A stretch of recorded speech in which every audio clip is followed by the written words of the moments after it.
We are live. Good morning, good afternoon, good evening, wherever you are in the world. We are here finally after about an hour and a half battling around on Google and Spreecast and being in the Caribbean.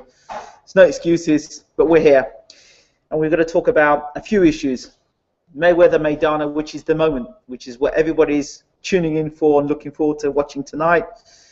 And of course, Maidana at the moment with Mayweather, we've got Amir Khan versus Collatzo, we've got Adrian Broner versus Carlos Molina, we've got J. Leon Love versus Marcos Periban.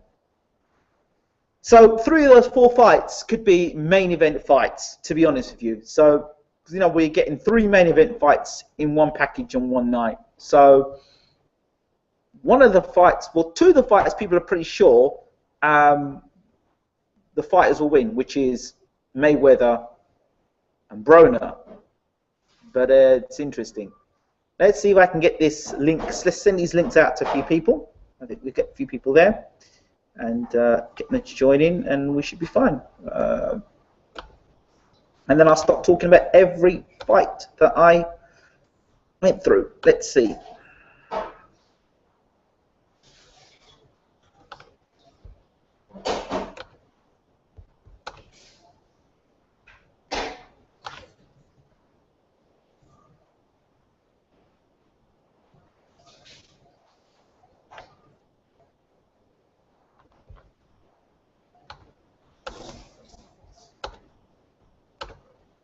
So, okay.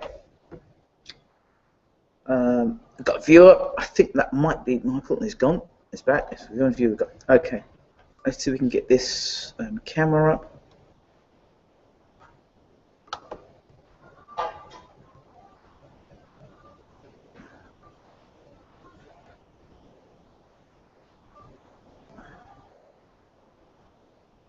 Okay.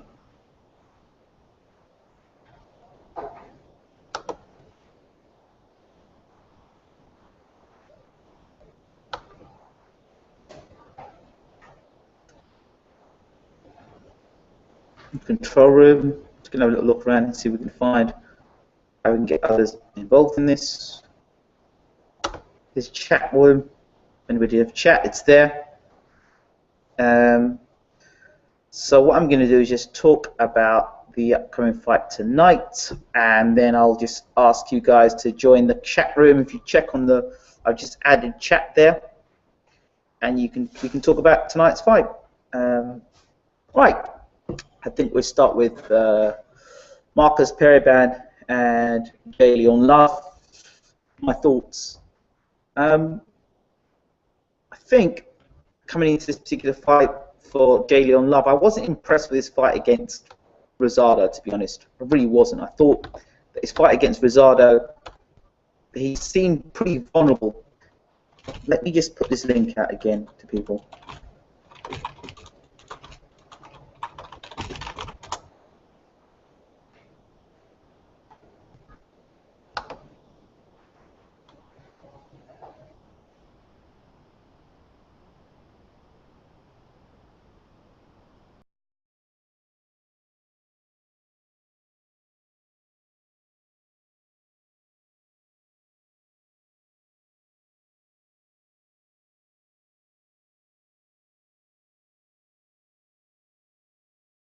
Right. There.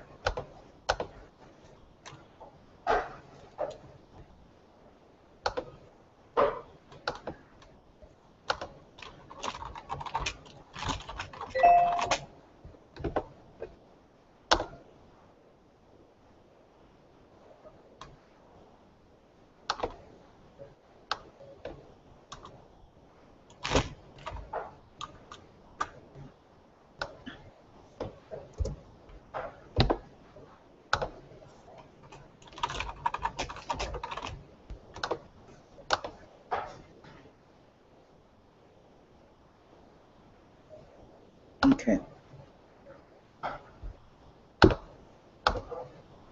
Right. I don't quite know how to bring people on the screen or anything, so if I could find out how to do that, would be well away.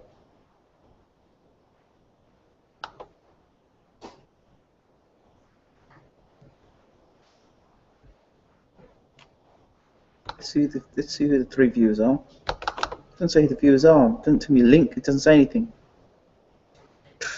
Okay, yeah. So let's go back. Perryban versus J. Leon Love. For me, his fight against Rosado, I expected him to do more against Rosado, and Rosado ended up dropping him in that fight. And I wasn't really convinced about J. Leon Love in that fight. And now he's fighting Marcus Perryban, who I believe has got a higher work rate. I believe he's got a better punch output. J. Leon Love has got some skills. Don't get me wrong, he's got some very good skills there. But I just sense that Perryban's going to put the pressure on him, back him up against the ropes, and make him feel very uncomfortable. And in the process of making him feel very uncomfortable, I think he's going to land that nasty right hand. I can see Perryban outworking J. Leon Love and maybe even forcing a stoppage. So that would be one fight I'm not so sure about J. Leon Love in that fight. Although, don't get me wrong, I do like J. Leon Love. I think he's a very classy fighter. He's got a lot of skills, but I just think if I'm going to put my money or my heart on a life and death struggle with someone, I would go with Perryban, because I've seen him go toe to toe against the very strong Sakiel Bika and go toe to toe with him. And I've also got outboxed by Jack, but you know, I think that he's a guy that's going to put a lot of pressure on Perryban and, you know, put J. Leon Love, and I'm not sure about J. Leon Love's stamina as well, so that's another thing. So let's go on. The fight that's been causing a lot of contention for me on YouTube has been really the fight with Amir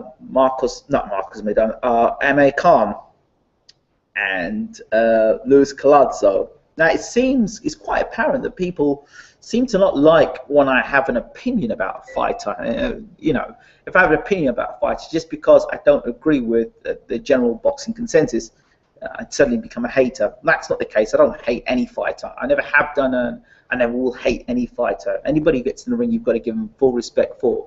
There are just some fighters that are better than others, plain and simple. So that's my views on that.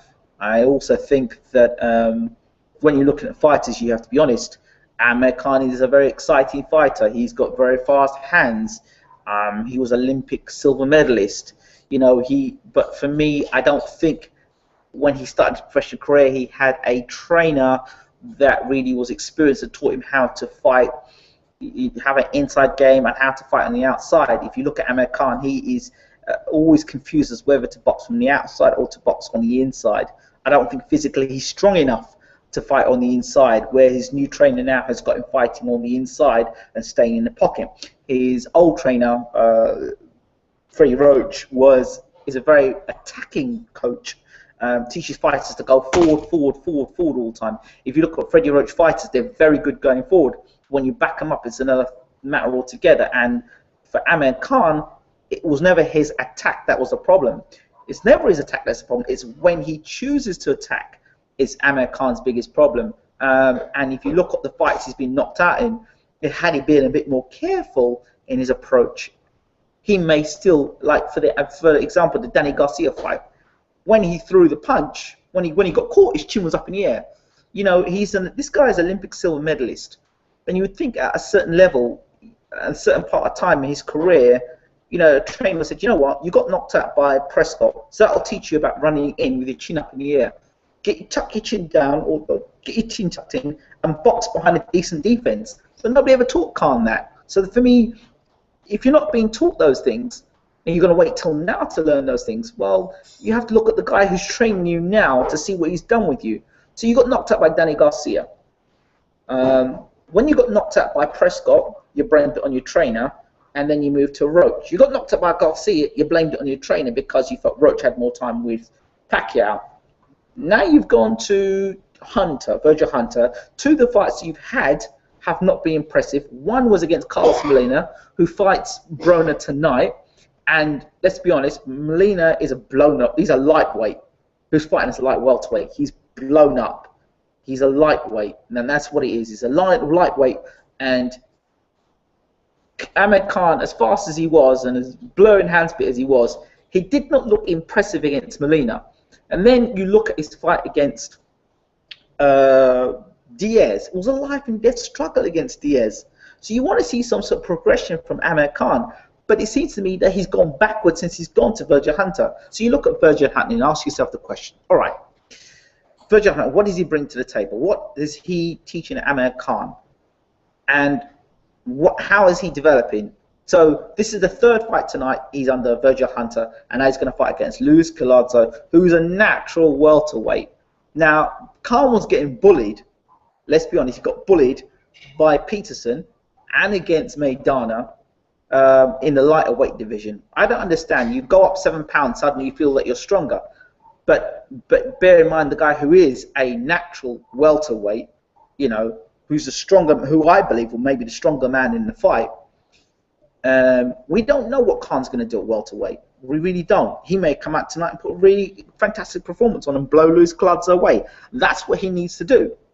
But his chin, or the way he puts himself in position, he's not been taught how to, like I said, pick and choose when to take his attacks. Let me see if I can get this chat up and see if there's anybody there talking while I'm... Okay, let me click this here and say hello. Here's the chat box. I've just put the chat box open there. I'm not going to stay too long because I know people are going to tune in for tonight's fight. So you know, Khan is exciting for all the reasons why I'm talking to you about it. He's exciting because he leaves himself exposed. If you look at his fights, and again, it's not hating. If you look at his fights, he comes out in the first 3 rounds. He comes running out the tracks, boom, and he's throwing all these punches. And after the 3 rounds, it seems the opponent's able to time him, and then he starts to land punches on him, and he seems to put himself in trouble. Starts dropping the hands, starts leaving himself in position to get hit. You go look at the Danny Garcia fight. You look at the Marcos Maidana fight. We talk about him being a fast fighter. Okay, you're a fast fighter. When I talk about a fast fighter, I'm talking about someone like Roy Jones Jr., who has got blurring hand speed and does not get hit. This guy, Marcos Maidana and Garcia, are 2 fighters. Diaz is a 3rd fighter. They're 3 fighters already that are plodders. Yet he's got fast hands, but yet still getting tagged by these guys and caught by these guys. So again, Collatzo is no fancy Dan.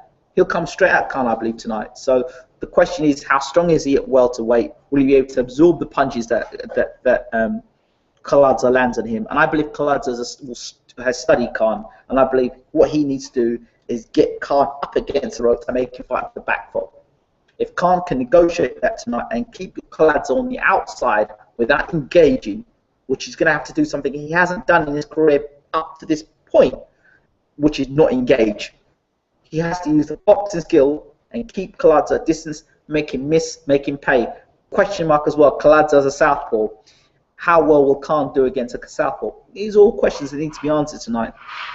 As for Collatzo, well, he mustn't allow Khan to get into a rhythm. He's got to hit Khan hard and hit him early and let him know that he's in a fight. And, you know, it's an interesting fight. AB, Adrian Broner, about bullying, I call it, because this fight is, you know, he got bullied in his fight against Maidana. Adrian Broner, again, another person who's unproven at welterweight. Had a good fight. He had a decent fight against Malignaggi. I won't say a great fight against Malignaggi. Did a decent fight against Malignaggi, but for me, his physical strength, how strong he actually was, told when he fought Marcos Maidana, who was physically stronger than him, and bullied him basically, and a lack of work rate and punch output caused his demise, and poor footwork, and again, another fighter that may be fundamentally flawed. So Big Brother steps in, and now we've got Marcos Maidana and Mayweather. We've got now Broner, who is fighting Carlos Molina. I expect to see Mr. Mayweather, Mr. Broner, to bully Carlos Molina tonight. I really do. I expect him to really bully Carlos Molina and stop him in 5 or 6 rounds in a Broner fashion. And if he doesn't stop Carlos Molina, or he doesn't look impressive with Carlos Molina, he's no business being on the undercard of a Mayweather fight. So as for Carlos Molina, I'm sure he'll be up for it. He knows what he has to do. Is again, put Broner on the back foot, put him under pressure, land hard, land early, get his respect, and outwork him. So he can be outworked. But the question is Carlos Molina physically strong enough to intimidate and put Broner on the back foot and keep him there? That's the question. Or is Broner going to push him off like a fly and just land at will? I think that's what Broner is expecting tonight. Now, if Molina can show some physical strength and bully Broner early, then his mind may go back to how he was when he was getting bullied by Maidana. I don't see it happening. I see Broner win this fight by stoppage, like I said, 5-6 rounds.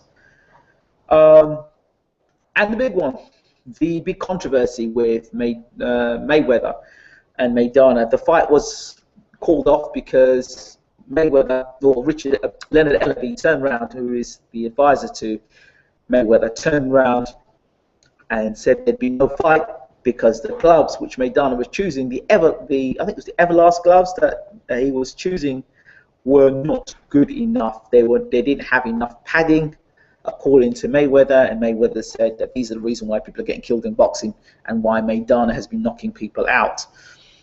However, it's those same Everlast gloves, I believe, that Cotto used in their fight against Mayweather. So that was the whole debate. Mayweather didn't want the gloves. The commission and those people who were behind the selection of the gloves turned around and basically said, okay, the blue gloves we won't use. The red gloves we can use. And I believe Mayweather wasn't happy about that. The latest development is now that Mayweather is going to be using the Grant gloves, and what's his name? Maidana will be using the Everlast gloves. So that little debate has been dealt with. What can I say? That's what's been dealt with now. The fight is on. But there's been lots of things in the background. Mayweather talking about his private life and Miss Jackson, who I suspect he probably did fall. He fell in love with and then did love her. I suspect. I don't know, but there's been stories about him telling the world that she aborted his child or his twins, and she's come back again about him and said that she's with, well, she hasn't said she's with Nelly, but she's taking photographs of Nelly. There's been a suspicion that 50 Cent may have been doing something with Mayweather, with Miss Jackson when Mayweather was in prison. All sorts of stuff. And whereas he's unbeaten as a professional inside the ring and has had it all his way as a pro, I won't say all his way, but he's been the master so far. Outside the ring, it's not been the same case. You just wonder to yourself, will it all catch up with Mayweather tonight? The clubs issue, the things with Miss Jackson, and is it all going to catch up tonight? Mayweather's physically, mentally very strong. Physically underestimated to be strong as well. But I still think this fight is a more dangerous fight than people look at it first, because from what I saw of Maidana fight Broner, yes, Broner was smaller, agreed, and he wasn't proven at welterweight, agreed. We know this after the fact, but there's a lot of things that Maidana does which is quite interesting. Yes, he's been put down, but he's got up and hasn't been knocked out in his career.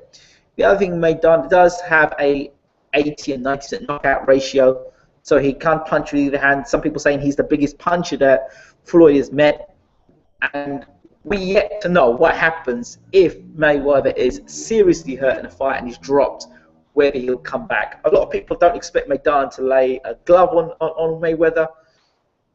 They expect, regardless of what sort of glove Maidana's got, that Mayweather will not land any. Mayweather will not allow him to land any punches in. This is true. This is a good point.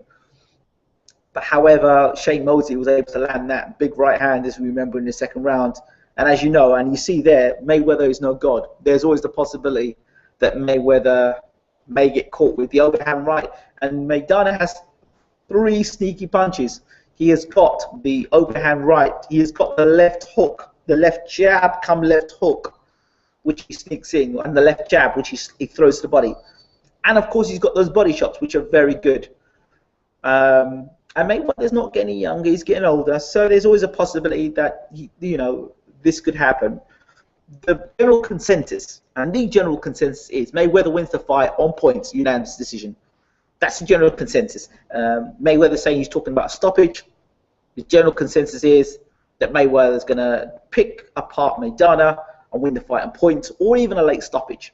Now, Mayweather's saying it's going to be an exciting fight. If Mayweather decides to stay in the pocket and go toe-to-toe with Maidana, there's always the possibility he's fighting Maidana's fight. He gets caught with the overhand right. He gets caught with a sneaky left hook. What happens? What happens? And psychologically tonight, has the whole drama with the gloves had played any significant part on Marcos Maidana? That's the question. And, in closing, I want to say this. A big shout out to Fight Hype UK and Fight Hype doing some excellent work. My job, I love the sport of boxing, always have done. Was almost going to have a professional career myself, was training in the same gym as Barry Jones, the former WBO super featherweight champion of the world. Managed to spend a lot of time in America training as well. I love the sport of boxing and have given back to the sport of boxing, working in schools. I don't sit behind a keyboard just typing away and insulting people over the internet. I want to make this clear, and I'm saying this for the reason that the purpose is this. There are a lot of people in the world doing a lot of great work for free. A lot of people doing work out there for the sport, and anybody who's giving exposure to the sport are doing an amazing job. And I take my hat off to all of them. I'm of the belief that if it's news and it's newsworthy, I'll post it. I'll post it on my Twitter page. I'll share it on my Facebook page, regardless of who the news company are or the immediate outlet are. I'll share. As long as it's reputable information and it's the truth, I'll share it. I just want to make a point on that. Boxing's a great sport, and we at Bayloric TV enjoy the sport and want more fans to enjoy the sport. And we do coverage and other things apart from boxing, but I have a love of boxing, so at times it seems top heavy with the boxing. So I just wanted to say that, and I want to say thank you to those people who have been in support. I want to say thank you to those people who, value the stuff that we do. Thank you to those guests that have been done interviews with us, from Peter Fury, Tyson Fury, or the Team Fury. What can I say as well? Don Charles, Keith Thurman, Bryant Jennings, Malik Scott, Ross Woolgrove, loads of others, Emi Pandelakis, Steve Goodwin, Dennis Hobson. Just keep going, it goes on and on and on. Thank you so much for the opportunity to interview you. Thank you for your time, and we appreciate you, and I appreciate you. I wanted to say that and make it quite clear that, we all love boxing here, and it's nice to have a banter back and forth about who you think is going to win or who you think is going to lose. We all have an opinion. We all have an opinion, but I don't think that there's any reason for people to be abusive, any reason for people to be racist, bigoted, and make things personal. So I just wanted to say that as a statement. Boxing will go on well after we are passed away. But it's a great sport, and we love it. So for those of you viewing and taking the time to view, thank you very much. For those of you who have missed this and want to check it out, I'll be on YouTube afterwards. I really do have to understand how to use this Google Hangout now. I was the first to do Google Hangout, Boxing Hangout, which was the Boxing Hangout. Then the first on Google to do it. It was fun. It was myself and James Hernandez, and then later Phil Lindsay. It was great. Really enjoyed it. Need to make this a regular thing and get some more guests on board. So yeah, thank you so much. Enjoy the boxing tonight. That's what it's about. And see you soon. Take care now. Oh, before I go, one final thing. Please check out www.bayloricworldwide.com. www.bayloricworldwide.com. You'll get to see all the stuff that Bayloric are doing at the moment. And yeah, you'll see that it's not just about boxing, but it's a movement. See you soon. Bye-bye.